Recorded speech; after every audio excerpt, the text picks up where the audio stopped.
Saudara, kalau ketika kita berbicara tentang serupa dengan gambar Kristus, bahwa manusia, kalau kita belajar di dalam kitab Kejadian, bahwa manusia diciptakan oleh Allah menurut gambar dan rupa Allah. Artinya bahwa manusia ini adalah spesial di mata Tuhan.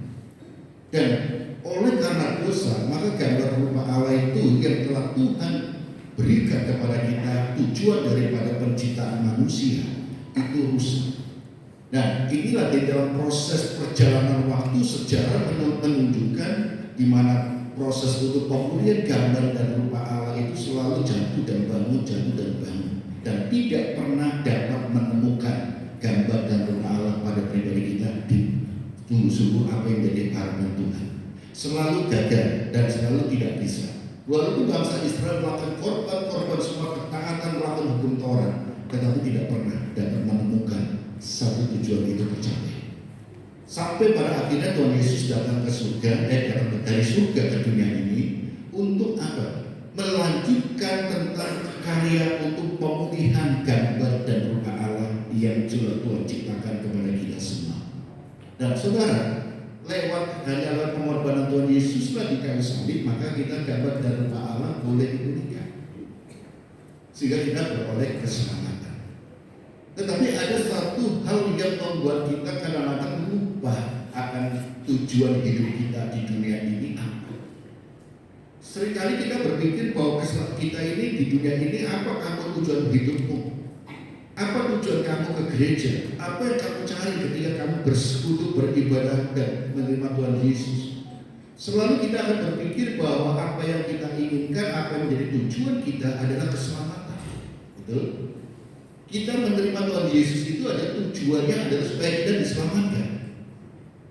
Memang kalau kita berbicara tentang keselamatan itu adalah ketika kita menerima Tuhan Yesus, kita menerima anugerah keselamatan. Tetapi tujuan akhir kita bukan keselamatan itu. Karena keselamatan itu sudah kita peroleh ketika kita menerima Tuhan Yesus. Tetapi tujuan utama kita di dalam pelayanan, di dalam pengiringan kepada Tuhan adalah keserupaan dengan gambar Allah. Karena Allah ingin memulihkan gambar dan rupa Allah yang ada dalam diri kita, itu dipulihkan sampai pada akhir hidup kita, sampai pada akhir zaman, dan sampai kita ini dipanggil Tuhan. Mungkin kita tidak sampai pada akhir zaman atau kiamat besar, tetapi kita akan sampai pada waktunya kita akan jadi panggilan Tuhan, jadi kiamat kecil, kita akan dipanggil Tuhan. Nah, pertanyaan utama bagi kita adalah apakah keserupaan kita dengan gambar Allah itu sudah pulih belum ketika Tuhan panggil kita? Nah, itu yang harus kita pikirkan, kita renungkan, dan inilah yang perlu kita perjuangkan, yaitu pemulihan keserupaan kita dengan gambar Allah. Dan ini adalah proses waktu. Kalau kita buka dalam Roma pasal 8 ayat 29 sampai 30 dikatakan demikian. Roma 8 ayat 29 sampai 30. Sebab semua orang yang dipilihnya dari semula, mereka juga ditentukannya dari semula untuk menjadi serupa dengan gambaran anaknya, supaya ia, anaknya itu, menjadi yang sulung di antara banyak saudara. Dan mereka yang ditentukannya dari semula, mereka itu juga dipanggilnya. Dan mereka yang dipanggilnya, mereka itu juga dibenarkannya. Dan mereka yang dibenarkannya, mereka itu juga dimuliakannya. Saudara yang dikasihi Tuhan Yesus Kristus,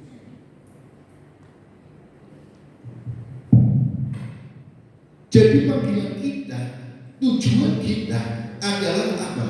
Keserupaan. Dan ketika kita ingin menjadi serupa dengan Tuhan, dan gambar Allah itu, anaknya itu, maka ada yang perlu kita perjuangkan hari demi hari. Dan ini yang diotak-atik di dalam ajaran-ajaran di sekitar kita.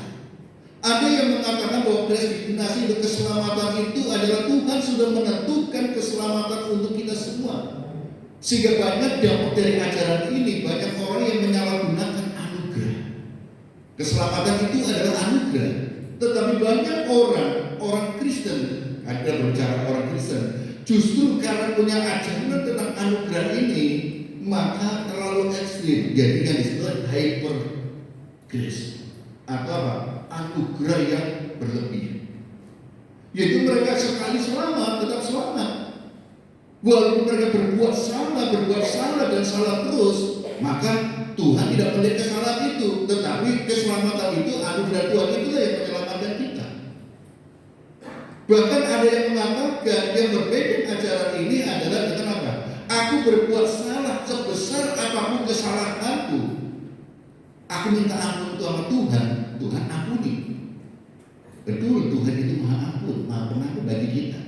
Ketika kita mohon kepada Tuhan pengampunan kepada Tuhan, Tuhan akan memberikan pengampunan atas dosa-dosa kita, kesalahan-kesalahan kita. Tetapi ketika kita lakukan terus-menerus, karena kita berpandangan anugerah Tuhan itulah yang akan memberikan kita kelayakan dan pengampunan dari Tuhan, justru membuat kita hidup tidak pernah menjadi serupa dengan Kristus. Karena selalu gagal dan gagal. Hanya berpikir yang penting aku ketika berbuat salah kan manusiawi, aku minta ampun Tuhan, Tuhan pasti ampuni. Tetapi saudara tidak pernah sampai kepada keserupaan. Karena keserupaan itu harus diperjuangkan terus-menerus. Keserupaan dengan gambar Allah harus diperjuangkan dalam proses kehidupan kita. Dan hari ini harus lebih baik dari hari kemarin. Kalau kita punya kesalahan, hari ini punya kesalahan apa? Itu ketika kita berdoa kepada Tuhan, tunjukkan kesalahan kita dan perlu kita perbaiki. Tidak ada manusia yang sempurna. Tidak ada manusia yang tidak pernah berbuat salah. Semua manusia ada batas kemampuannya. Semua manusia juga ada apa? Ada batas kekuatannya. Semua manusia juga ada batas di dalam hal cara berpikirnya. Semua ada kekurangan. Tetapi kita jangan sampai diibaratkan seperti keledai, di mana kita gagal masuk pada lubang yang sama kesalahan ini. Apakah kita akan disebut manusia yang lebih bodoh daripada keledai? Karena keledai pun jadi satu contoh. Jangan kita keledai itu kesalahan yang dilakukan itu jatuh pada lubang yang sama. Itu yang perlu kita evaluasi, koreksi terus-menerus. Kita manusia berharga kok, beda dengan keledai. Maka kita harus jangan sampai kita salah memasuki kesalahan yang kedua di tempat yang sama.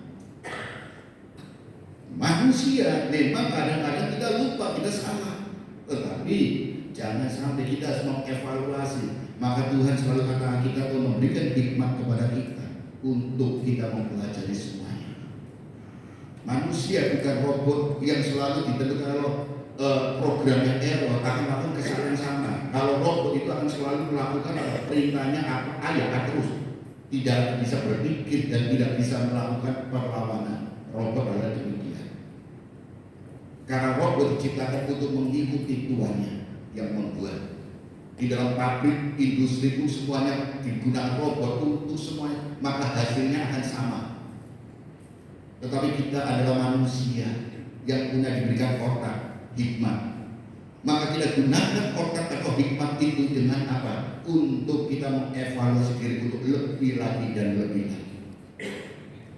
Kita memang Tuhan sudah memilih kita untuk diselamatkan. Tetapi itu yang harus kita perjuangkan terus-menerus hari demi hari. Sehingga hidup kita semakin berkenan kepada Tuhan. Sehingga kita bisa berkata, "Ku mau sepertimu Yesus, disempurnakan selalu." Jadi tujuan kita mengiring Tuhan, tujuan akhir bukan keselamatan itu, tetapi keserupaan. Karena bahwa keselamatan itu sudah kita peroleh. Beda dengan saudara-saudara kita yang lain di sana itu adalah mereka berjuang hari demi hari, mereka berjuang melakukan kegiatan apapun, perbuatan apapun untuk apa? Supaya aku diselamatkan. Tetapi kita sudah memperoleh anugerah Tuhan lewat korban Yesus di kayu salib. Sehingga kita tidak perlu memperjuangkan oleh keselamatan itu, karena kita sudah peroleh. Tetapi yang kita perjuangkan adalah keserupaan dengan gambar Allah. Sehingga karakter Kristus itu muncul di dalam hidup kita. Karakter kita ini benar-benar sesuai dengan maunya Tuhan. Gambar dan rupa Allah yang ada dalam diri kita lewat penciptaan manusia, tujuan Tuhan menciptakan manusia itu sudah pulih dan itu kita tunjukkan ke seluruh dunia. Dan kita boleh menjadi partner Allah untuk karya keselamatan dunia ini. Karena kita bukan berjuang untuk beroleh keselamatan, tapi kita berjuang berjuang untuk serupa, untuk menjadi partner Allah, dipakai Tuhan untuk apa? Karya keselamatan umat manusia. Jadi kita tidak memikirkan apa diri kita itu aku rusak kok, aku bagaimana? Enggak, kita sudah selamatkan. Tapi kita perlu berjuang terus menerus melakukan firman Tuhan terus menerus supaya kita diselamatkan.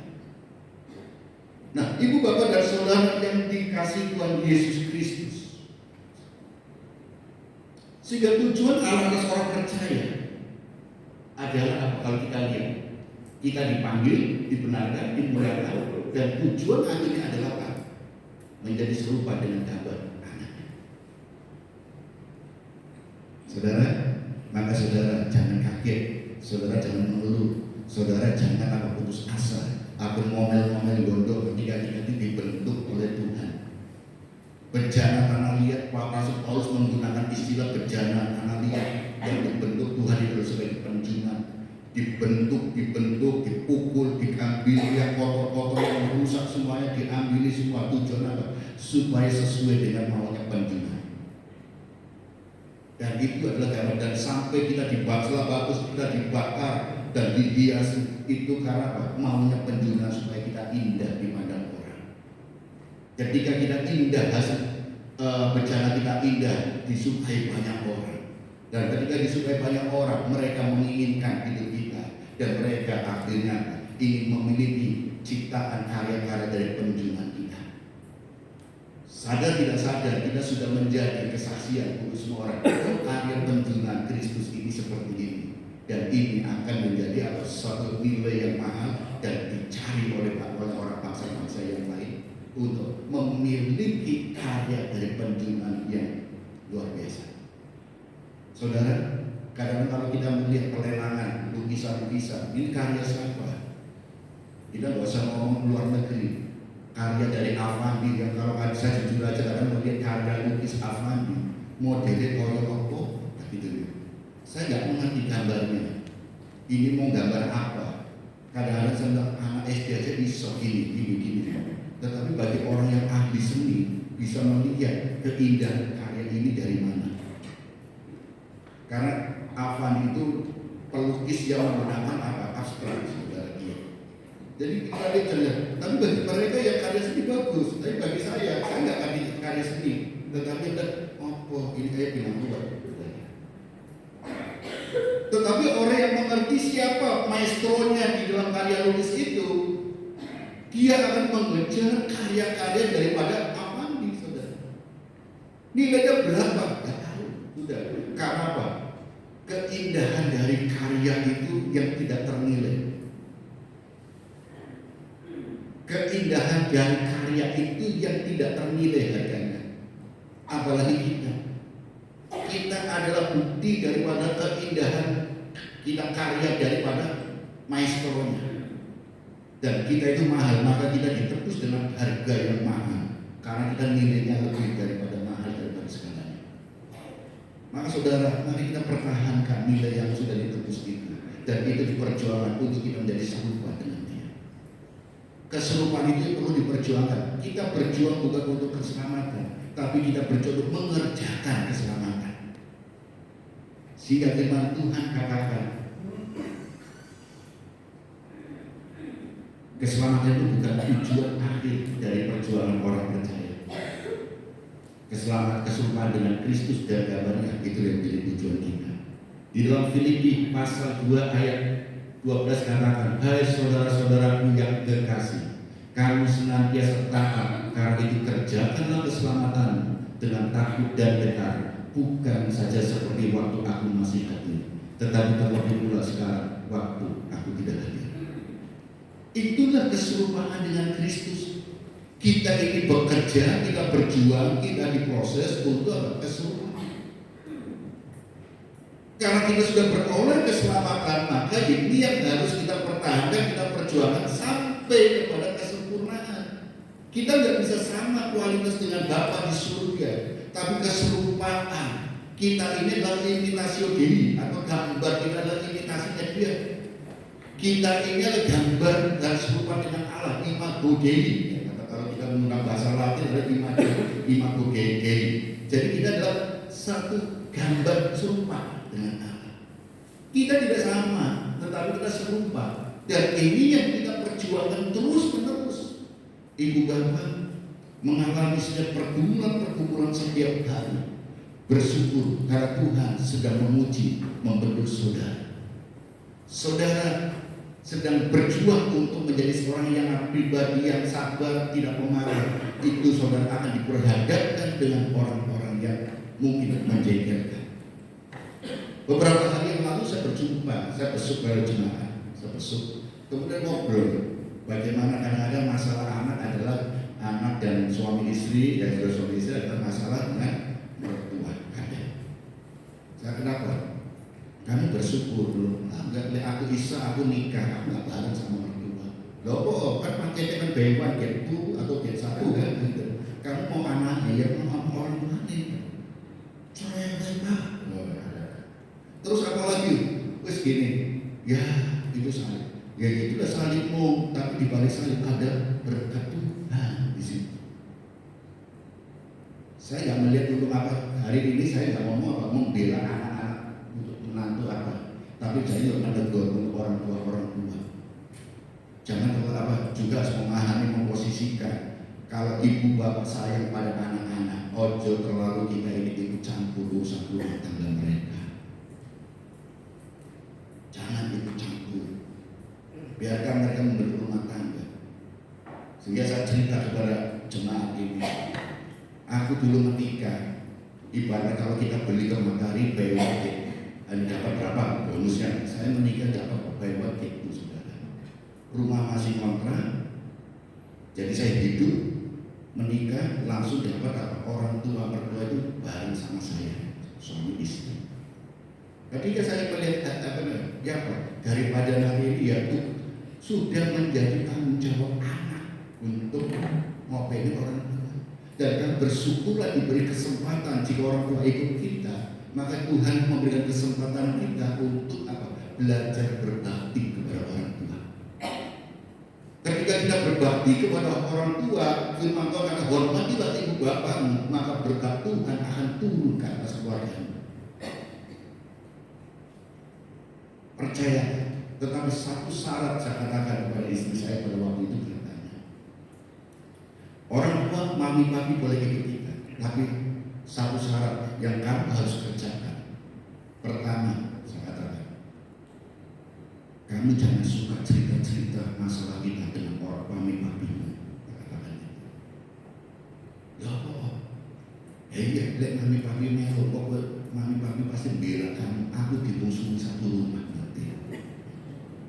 Pasti kan subjektif kan, nanti kan bela anaknya. Dan anaknya cerita pasti apa dengan versinya sendiri, tidak akan objektif, subjektif. Dan pasti cerita dengan pembelaannya sendiri. Ini kadang juga satu itu. Jadi kamu rumah tangga kita, rumah tangga papi mami, ada rumah tangga papi mami. Yang penting kita tinggal satu atap, kita punya rumah tangga, tidak akan terjadi apa, rumah tangga tidak akan semulus anak. Kadang-kadang gesekan masih terjadi. Dan karena pertama kali saya menikah itu gesekan sama istri saya, khususnya mulai dari tidur aja sudah pulau tidur bocor ini ya kan gitu kan. Ternyata kalau tidur bisa aja kita tahu nggak? Nah ini mungkin contoh, istri itu tidurnya anteng. Bisa aja tidurnya ada istri atau suami kita itu tidurnya apa? Seperti main sepak bola keliling saudara, ya kan gitu kan. Nah, jadi main keliling, jadi tempat tidur itu dikelilingi saudara, dari tidak begini sampai jam berputar 360 derajat berputar sudutnya, terus akhirnya apa? Mutar saudara kita ini. Dan pertama kita menikah juga melihat saya kaget juga, loh kok ini bangun tidur kok tengah malam lilir naik, loh kok sebelah kok ada cewek sopo ini. Kan kaget saudara. Dan mulai pembentukan itu rumah tangga tidak akan seindah apa yang kita bayangkan saudara. Tetapi satu hal, jangan ceritakan semua ke orang tua. Kalau mau cerita yang baik-baik, yang indah-indah. Kita punya masalah, selesaikan kita sendiri. Selama orang tua ikut kita, yang itu ada tanggung jawab kita, baik itu untuk kesehatannya, untuk makannya, semuanya tanggung jawab kita. Jangan kita berpikir ayo lunak untuk ini, nggak usah. Selama ada yang hidup di dalam hidup kita, di keluarga kita, itu tanggung jawab kita. Kalau punya keluarga, adik, pokok yang lain, anak-anak yang lain, terserah mau ngasih yang enggak terserah. Kalau kita memikirkan hubungan segala macam, anak-anak harus ngasih, akhirnya kita ketika mungkin nggak punya uang dipaksakan, akhirnya nanti terjadi kita marah dan tidak akan menjadi berkat. Memang dari sudut ada salib, tetapi di dalam salib ada berkat Tuhan.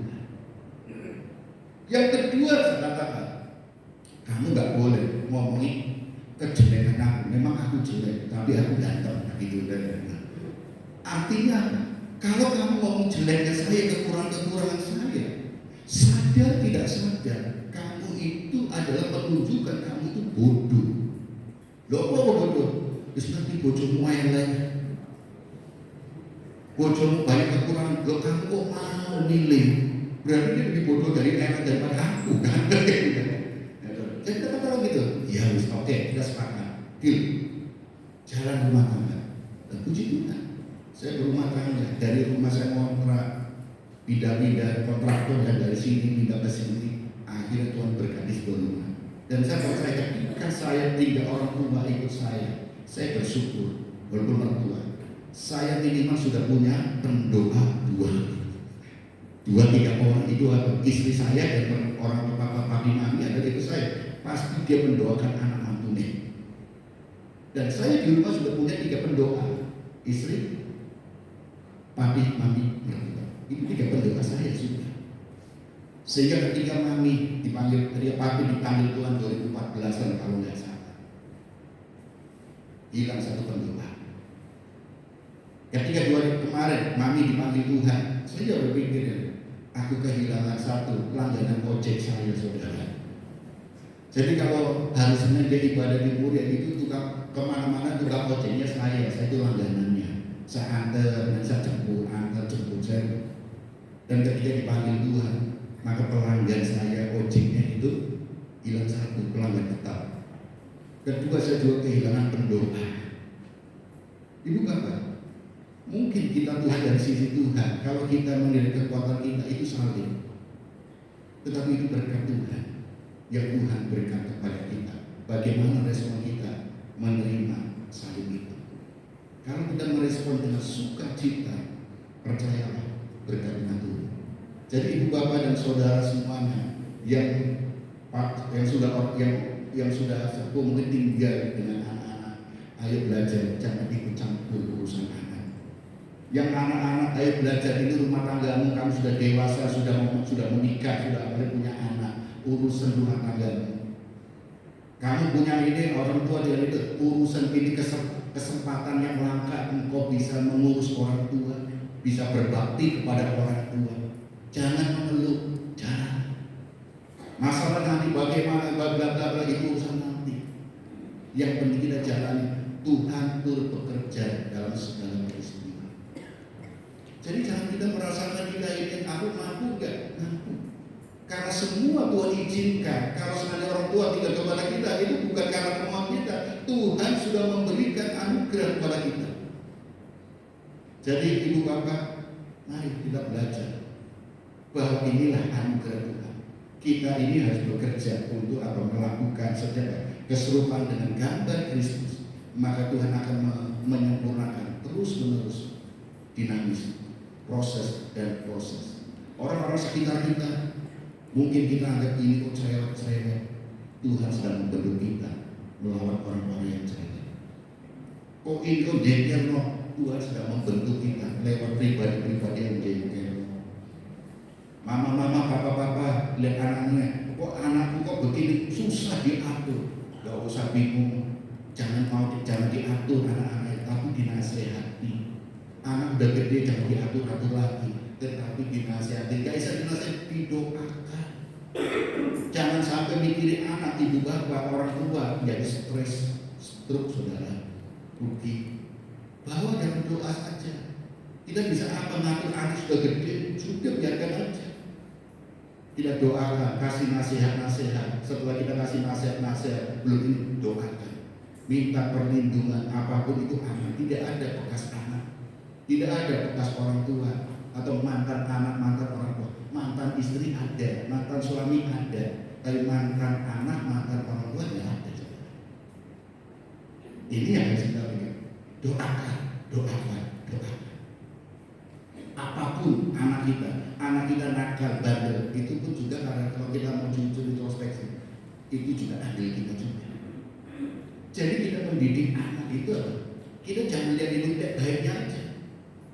Justru Tuhan percayakan kita seorang anak, 2 orang anak itu untuk kita didik, untuk belajar, dan kita belajar. Kita memang terbatas, terima Tuhan. Ditambah kalau kita memang ada orang tua bersama dengan kita, itu suatu anugerah. Kita, Tuhan ingin memberikan kita kesempatan untuk berbagi. Belum tentu orang tua kita itu mau dengan anak yang lain, pasti maunya dengan kita.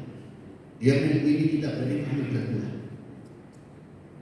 Nah, saudara yang kasih Tuhan Yesus Kristus, maka keselamatan itu bukan tujuan akhir dari perjuangan orang percaya, tetapi keserupan dengan apa? Gambaran anak di dalam kesetiaannya, ketaatannya, melakukan perintah Tuhan di dalam hal-hal yang sering membentuk buah rohnya, itu senantiasa itu yang kita perjuangkan terus menerus. Karena keselamatan itu sudah Tuhan anugerahkan kepada kita, tinggal kita berjuang untuk menjadi serupa.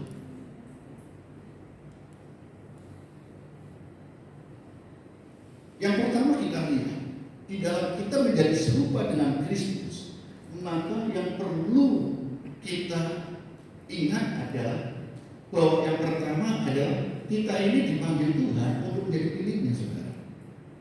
Keselamatan itu adalah bukan ditentukan dari semula sehingga membuat dipergeris ajaran-ajaran yang kita berjuang mati-matian, kita beroleh keselamatan sehingga kita berbuat seenaknya sendiri tanpa kita menghargai karya Tuhan di kayu salib. Hidup kita selalu jatuh dan bangun seperti bangsa Israel. Maka kita perlu menyadari bahwa dipanggil Tuhan, kita ini dipanggil Tuhan untuk menjadi milik. Banyak yang dipilih, tetapi sedikit yang kita dipanggil Tuhan. Banyak kita dipanggil Tuhan, tapi yang dipilih Tuhan. Tuhan memberikan, maka Tuhan memanggil kita. Kalau kita melihat tentang apa? Istilah gereja dalam bahasa Yunani itu adalah eklesia. Eklesia kalau kita ambil kosakatanya adalah ekkaleo. Dan kaleo artinya adalah itu keluar, kaleo dipanggil. Jadi gereja itu adalah eklesia, artinya dipanggil untuk keluar.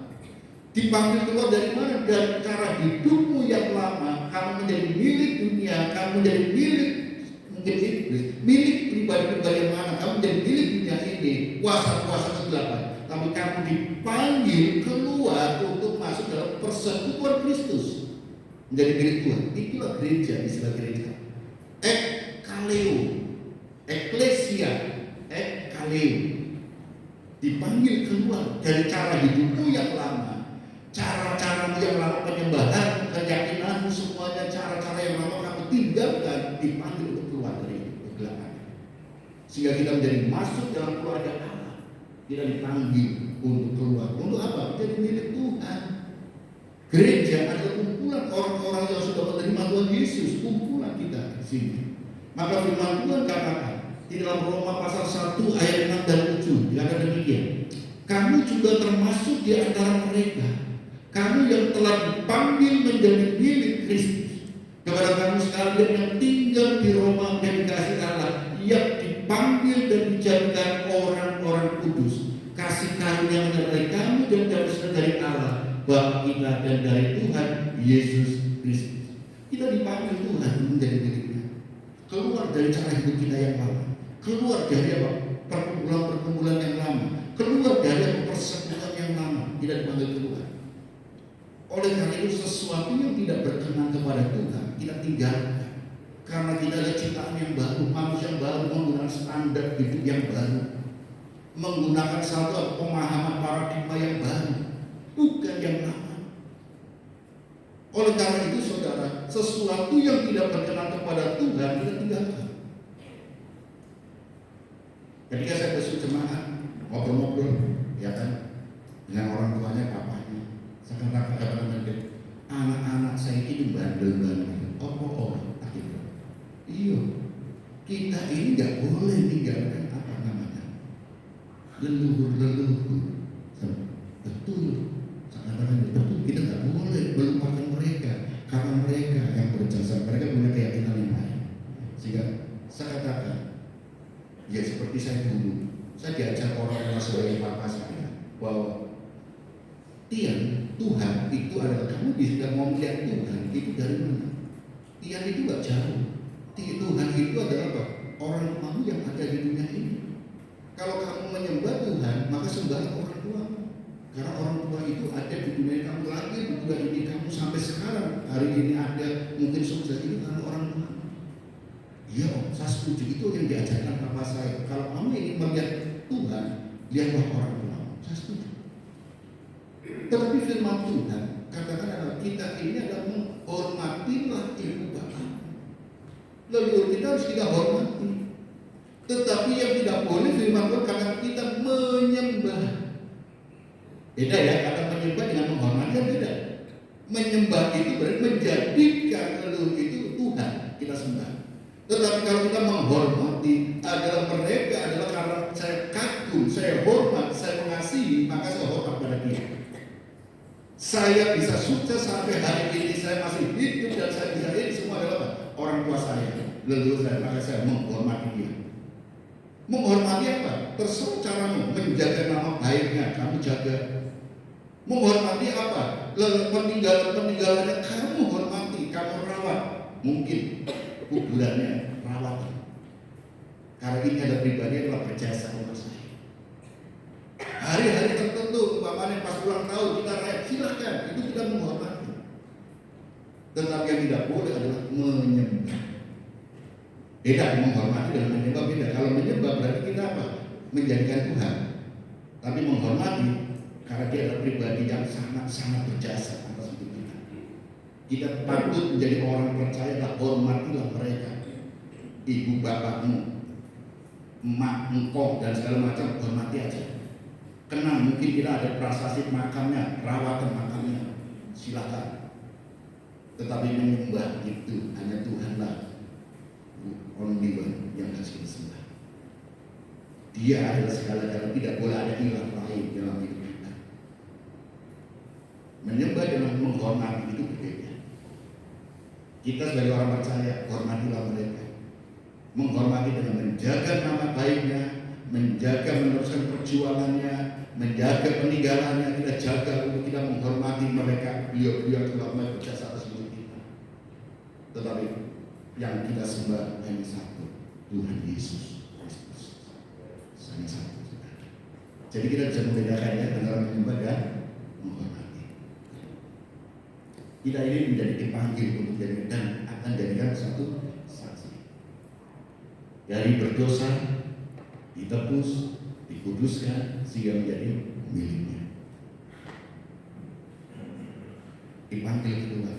Itulah kasih Tuhan. Kenapa Tuhan Yesus datang ke dunia ini? Bukan teriak-teriak, tetapi dia bersama-sama dengan Allah untuk memanggil kita keluar dari cara hidup kita yang lama. Tidak perlu dipanggil-panggil, tapi Tuhan bersama-sama di tengah-tengah kita semua. Yang kedua, dibenarkan untuk diperdamaikan dengan Allah. Saudara, kalau kita melihat ayatnya, Roma 5 ayat 1 kata, sebab itu kita yang dibenarkan karena ini, kita hidup dalam damai sejahtera dengan Allah oleh karena Tuhan kita Yesus Kristus. Manusia tidak bisa membenarkan dirinya. Kalau manusia membenarkan dirinya, maka itu adalah subjektivitas. Manusia selalu mencari pembenaran. Apa yang kita kerjakan selalu kita cerita untuk dibenarkan oleh orang lain. Kita merasa benar, belum tentu benar menurut orang lain. Karena kebenaran manusia adalah kebenaran yang relatif. Bagi saya benar, tapi bagi orang lain belum tentu benar. Itulah kebenaran yang ada di sekitar kita, adalah kebenaran relatif. Hukumnya tidak sama. Manusia benar itu kalau standarnya apa? Kalau kita standarnya filosofis, maka filosofis itu bagi orang yang percaya filosofi ini, meyakini filosofi benar, maka itu benar.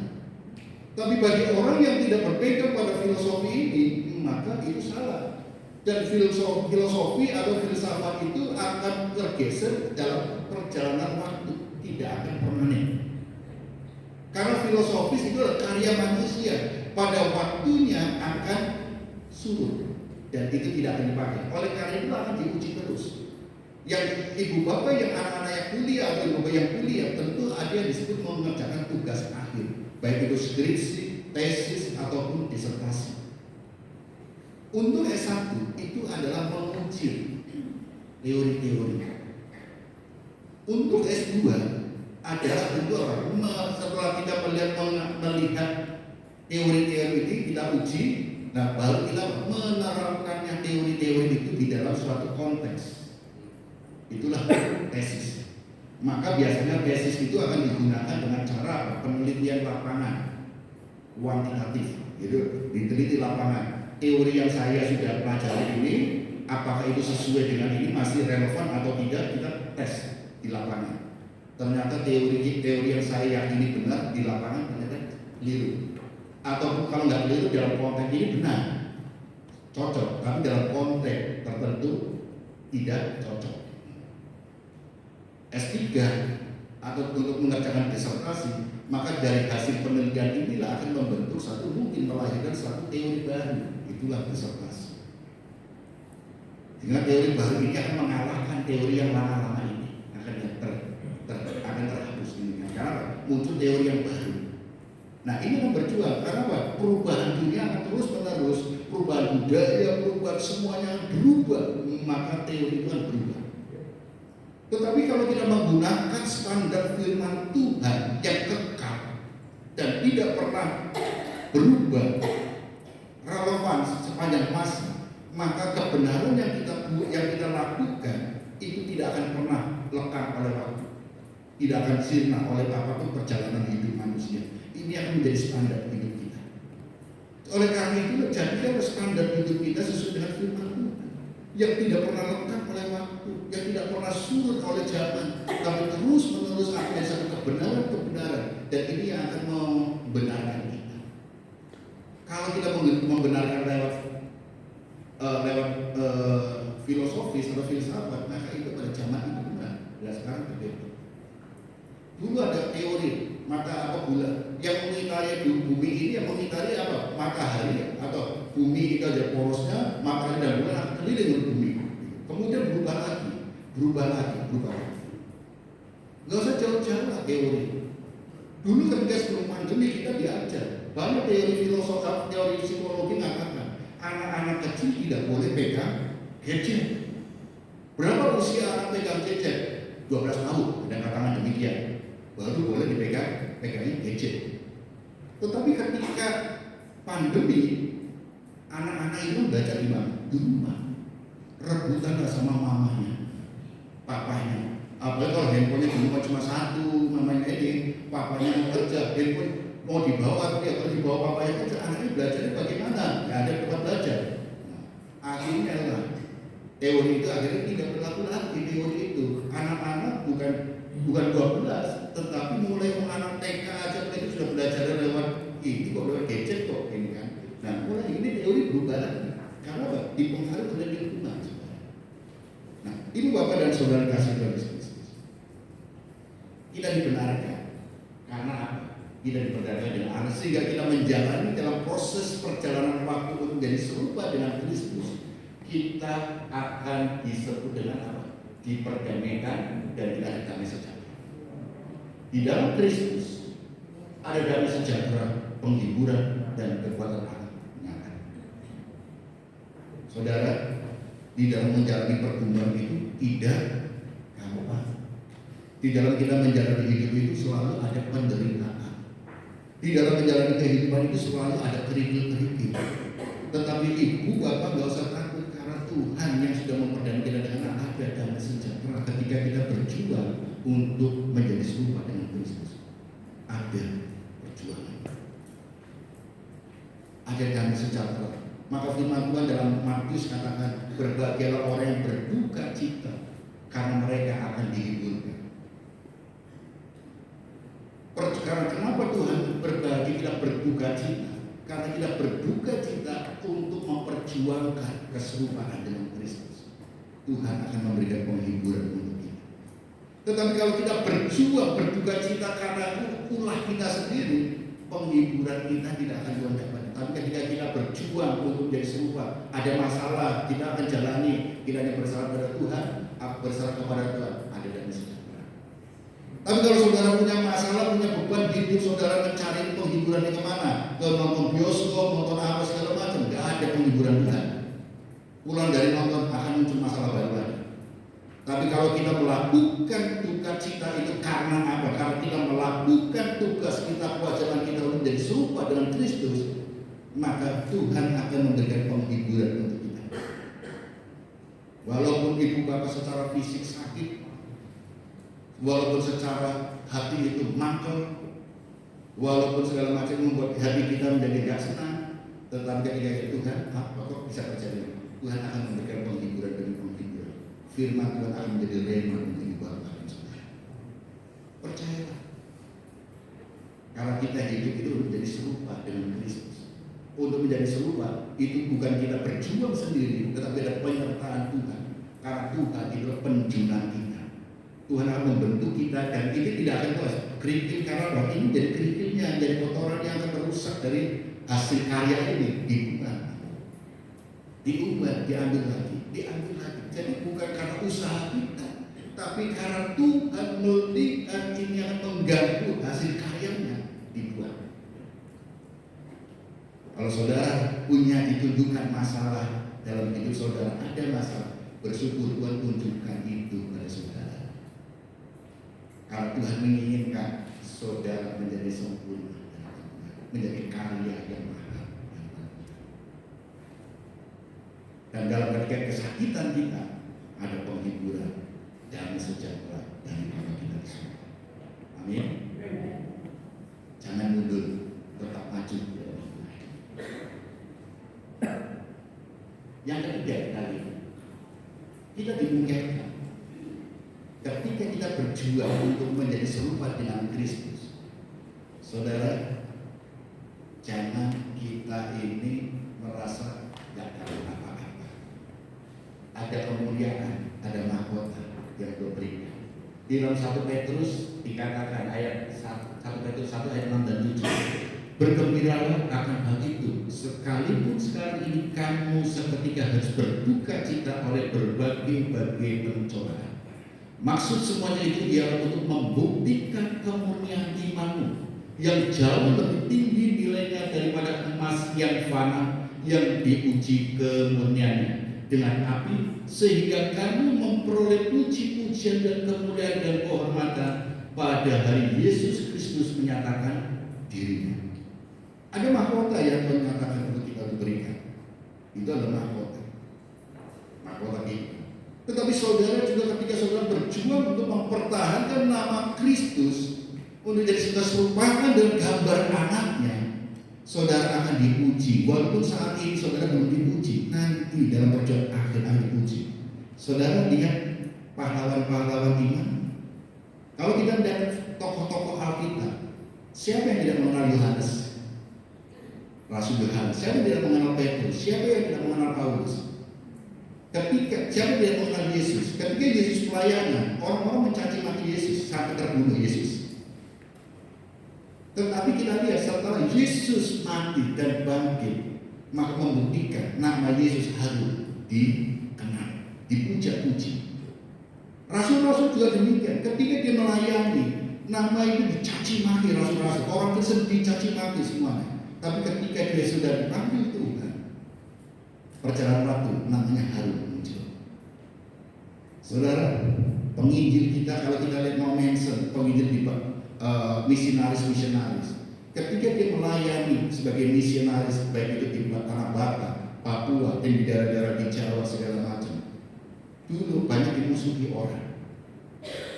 Mungkin namanya tidak bagus dan penderitaan demi penderitaan dia peroleh. Tetapi dia dalam menderita secara fisik, tetapi dia ada penghiburan, ada damai sejahtera dengan Tuhan. Dan akhirnya apa? Namanya indah. Bahkan di daerah-daerah tertentu dijadikan, dibuatkanlah monumen untuk mengenang karyanya beliau. Mansion di Tanah Batak, namanya diabadikan sebuah perguruan tinggi, ada monumennya, dan Manson dipuja-puji karena apa? Perjuangannya. Dan di mana-mana diperjuangkan. Mahkota kehidupan Tuhan berikan untuk kita yang mempertahankan sampai pada akhir hidup kita. Kemuliaan itu ada. Dan nama kita di dunia ini akan dikenal sebagai pahlawan-pahlawan iman. Dipuji. Nah, ibu bapak dan saudara, kalau kami berjuang untuk mempertahankan menjadi serupa dengan Kristus. Mungkin saat ini kita belum memperoleh apa yang kita inginkan, pujian, karena kita hidup ini bukan mencari puji-pujian. Kita di dunia ini bukan mencari kehormatan, tapi kehormatan Tuhan akan nyatakan kepada kita, pujian akan memberikan kepada kita. Kalau kita mencari apa? Tuhan. Tanpa kita meminta, orang akan memuji kita. Tanpa kita meminta, Tuhan akan gerak orang untuk menghormati kita. Tapi kita berjuang bukan mencari kehormatan, bukan mencari puji-pujian, tapi mencari perkenan Tuhan untuk menjadi serupa dengan Kristus. Kita lihat saudara, bagaimana untuk hidup kita. Saudara, kita lihat, perhatikan ini. Perkumpulan hidup tidak dirancang Tuhan untuk menghancurkan, tetapi melainkan untuk memurnikan iman dan keserupaan dengan gambar Yesus. Jadi saudara, perkumpulan itu tidak Tuhan memberikan perkumpulan kepada kita bukan untuk karena benci atau ingin menghancurkan reputasi kita, tapi Tuhan ingin memurnikan iman kita. Pergumulan ibu bapak yang hadapi bukan untuk menghancurkan saudara, karena Tuhan selalu bersama dengan kita, tapi untuk memurnikan iman kita. Bagaimana iman kita? Apa kita masih menyembah dewa-dewa yang lain, menyembah ilah-ilah yang lain? Mungkin kita tidak menyembah patung-patung, tetapi kita sadar tidak sadar kita sudah mengutamakan harta kita, uang kita ini sekarang. Memang kita butuh uang, saudara. Saya nggak katakan kita nggak butuh uang. Uang itu kita butuh sekali. Ketika kita sakit, pasti kita ke dokter butuh uang untuk membayar dan membeli obat. Ketika kita mungkin pengen makan, kita nggak langsung makan itu datang di depan kita, tapi kita untuk memproses dan kita beli beras, beli lauk-lauk, kita butuh uang. Uang itu kita perlukan, tapi jangan menggantikan uang itu dengan apa? Uang itu diganti, menggantikan orang Tuhan. Karena kalau Tuhan tidak menggerakkan orang, tidak menggerakkan berkat itu, tidak akan pernah turun. Apalagi yang punya bisnis ya, atau jasa yang bekerja, kalau Tuhan tidak menggerakkan customer, kalau Tuhan tidak menggerakkan konsumen, kalau Tuhan tidak menggerakkan klien, kalau Tuhan tidak menggerakkan mereka, saudara usaha orang gagal. Semua yang menggerakkan itu Tuhan. Maka kita cari perkenan. Saudara jangan kejar berkatnya.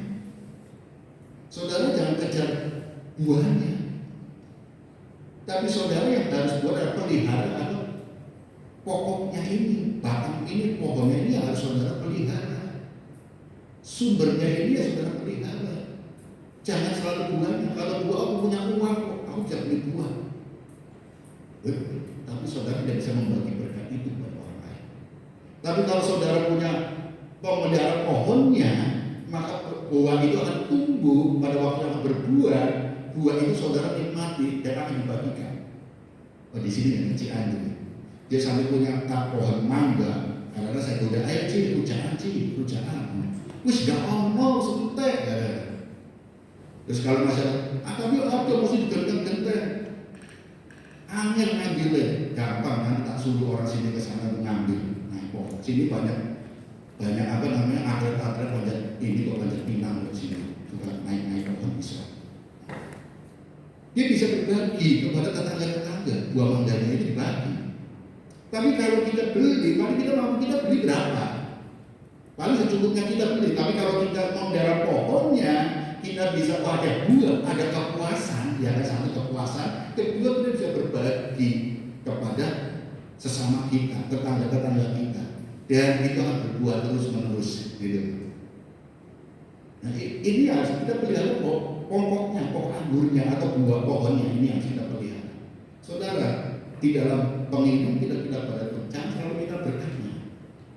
Aku dapat apa Tuhan? Jangan.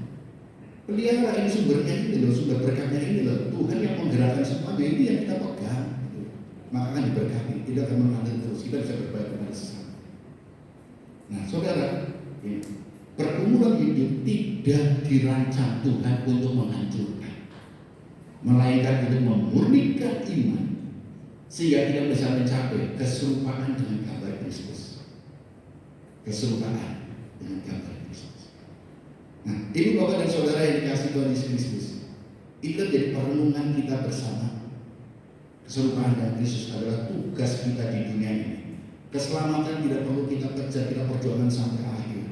Karena keselamatan sudah ada, sudah dianugerahkan kepada kita ketika kita menerima korban Yesus di kayu salib. Tetapi perjuangan kita menjadi serupa, segambar dengan Kristus dan melakukan perintah Tuhan, kerjakan keselamatan. Jadi yang perlu kita kejar adalah bukan selamat, tapi kerjakan keselamatan itu. Starting pointnya adalah kita diselamatkan. Tapi apa yang menjadi beban kita, tugas tanggung jawab orang yang diselamatkan adalah keserupaan dengan Kristus. Itu yang harus kita kerja. Proses kehidupan, jatuh bangun, pembentukan bencana tanah liat dalam diri kita, penjunannya Tuhan, itu adalah perjuangan sampai akhir. Sehingga ketika Tuhan kembali ini, engkau menjadi serupa seperti Tuhan telah menciptakan manusia segambar dan serupa dengan Allah. Karena dosa rusak semuanya. Dan lewat korban Yesus di kayu salib, gambar dan rupa Allah itu dipulihkan, sudah pulih. Dan itulah karya keselamatan Tuhan. Dan kita berjuang untuk mempertahankan ini supaya semakin serupa. Manusia ada keterbatasan, manusia bisa melakukan kesalahan.